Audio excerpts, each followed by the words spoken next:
السلام علیکم، welcome to my channel Deen Tube. تو آج کے اسٹوریز آف پروفٹ میں ہم پروفٹ حضرت یوسف علیہ السلام کا واقعہ سنیں گے۔ حضرت یوسف علیہ السلام کا واقعہ قرآن میں سورہ یوسف میں بیان کیا گیا ہے، جو ان کی زندگی اور ان کی آزمائشوں کے بارے میں ہے۔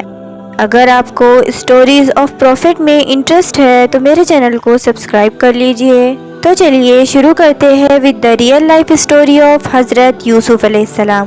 حضرت یعقوب علیہ السلام شام کے ایک علاقے کنعان میں رہتے تھے۔ ان کے 12 بیٹے تھے، ان میں حضرت یوسف علیہ السلام بھی تھے۔ حضرت یوسف علیہ السلام نہایت خوبصورت اور نیک تھے۔ ان کی نیکی اور فرما برداری کے سبب حضرت یعقوب علیہ السلام ان کو بہت چاہتے تھے۔ حضرت یوسف علیہ السلام کے ایک بھائی کا نام بنیامین تھا۔ حضرت یوسف علیہ السلام اور بنیامین سگے بھائی تھے اور باقی 10 بھائی سوتیلے تھے۔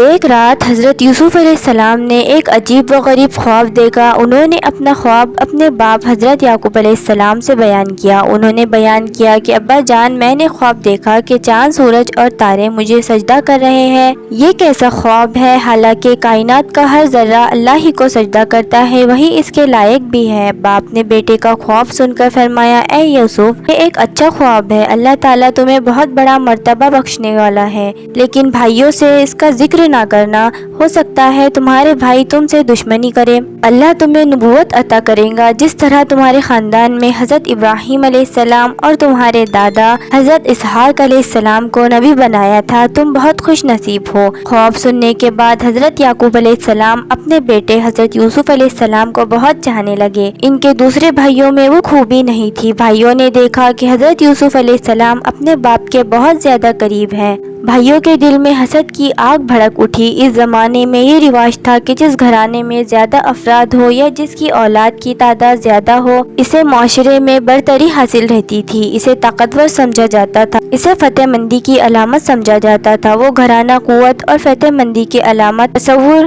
کیا جاتا تھا۔ ایسے گھرانے کی کسی سے جنگ ہو جائے یا کوئی مصیبت آن پڑے تو وہ قوت کے بل بوتے پر کامیاب ہو جاتا، اور جنگ ہوتی تو فتح حاصل کر لیتا۔ اسی بنا پر یوسف کے بھائیوں کا کہنا تھا کہ ہم جسمانی قوت کے مالک ہیں اور بہادر بھی ہیں، آڑے وقت پر ہم کام بھی آ سکتے ہیں، اس کے باوجود ہمارا باپ ہمیں نہیں چاہتا، ہمارا باپ غلطی پر ہے، ہمارے مقابلے یوسف بہت زیادہ کمزور ہے۔ ایسا معلوم ہوتا ہے کہ ہمارے باپ کا دماغ چل گیا ہے، اس لیے وہ ہمیں نہیں چاہتے۔ ان کی نگاہ میں یوسف سب کچھ ہے، ہم کچھ نہیں ہیں، ہمیں اس کے لیے کیا کرنا چاہیے؟ ایک دن ایسا ہوا کہ مشورے کے لیے آپس میں سب بھائی ایک جگہ جمع ہوئے، باتیں ہوئی، ہر ایک نے اپنی اپنی رائے اور خیالات کا اظہار کیا، جس کی جو سمجھ میں آیا کہا۔ ان میں سے ایک نے کہا کہ یوسف کو جان سے مار ڈالنا چاہیے، دوسرے نے کہا نہیں، جان سے مارنا اچھا نہیں ہے، بلکہ اوندھے کنویں میں ڈال دینا چاہیے، ایسی صورت میں کسی کی بھی نظر پڑ سکتی ہے، وہ اٹھا کر لے جائیں گا۔ اس بات کی سب نے تاکید کی اور کہا کہ یہی بہتر ہے، یوسف نہ ہو تو ہماری قدر ہوگی، ہم باپ کے منظور نظر ہوں گے، ہمیں باپ کا پیار ملے گا۔ سب نے یہی بات کی۔ چنانچہ ایک دن یوسف کے سوتیلے بھائیوں نے باپ سے کہا، ابا جان، ہم لوگ سیر کے لیے جا رہے ہیں، وہاں ہم سب کھیلیں گے بھی، تماشا بھی دیکھیں گے، اپنا دل بھی بہلائیں گے، ہمارے ساتھ یوسف کو بھی بھیج دیجیے، وہ بھی ہمارے ساتھ ساتھ رہے گا، اس کا دل بھی بہل جائے گا۔ باپ نے کہا کہ میرا دل نہیں چاہتا کہ میں یوسف کو اپنی نظروں سے دور کروں۔ بیٹوں نے باپ سے کہا، کیا آپ ہم پر بھروسہ نہیں کرتے؟ ہم تو یوسف کو بہت چاہتے ہیں، اس سے محبت بھی کرتے ہیں، ہم سب اس کی نگہبانی کریں گے، ساتھ لے جائیں گے اور ساتھ لائیں گے۔ باپ نے بیٹوں سے کہا، اگر تم لوگ لے جاؤ گے تو مجھے غم ہوگا، میں اس بات سے ڈرتا ہوں کہ کہیں ایسا نہ ہو کہ تم غفلت میں رہ جاؤ اور بھیڑیا اٹھا کر لے جائے۔ بیٹے بولے، ہم غفلت میں نہیں رہیں گے، ہم سب ایک ساتھ جا رہے ہیں، اکٹھا سیر کریں گے، ہم سب کے ہوتے ہوئے بھیڑیا کس طرح لے جائیں گا؟ باپ نے بیٹوں سے کہا کہ یوسف کو لے جاؤ اور ساتھ لے آؤ، میں انتظار کروں گا، میری آنکھیں دیکھنے کے لیے ترستی رہیں گی۔ سب نے باپ سے اجازت لے لی، یوسف کو ساتھ لیا اور انجانے مقام کی طرف چل پڑے۔ جگہ سنسان تھی، راستہ طے کرتے رہے، دور ایک کنواں نظر آیا، بھائیوں میں سے ایک نے کنویں کی طرف اشارہ کیا، آپس میں باتیں ہوئی، سب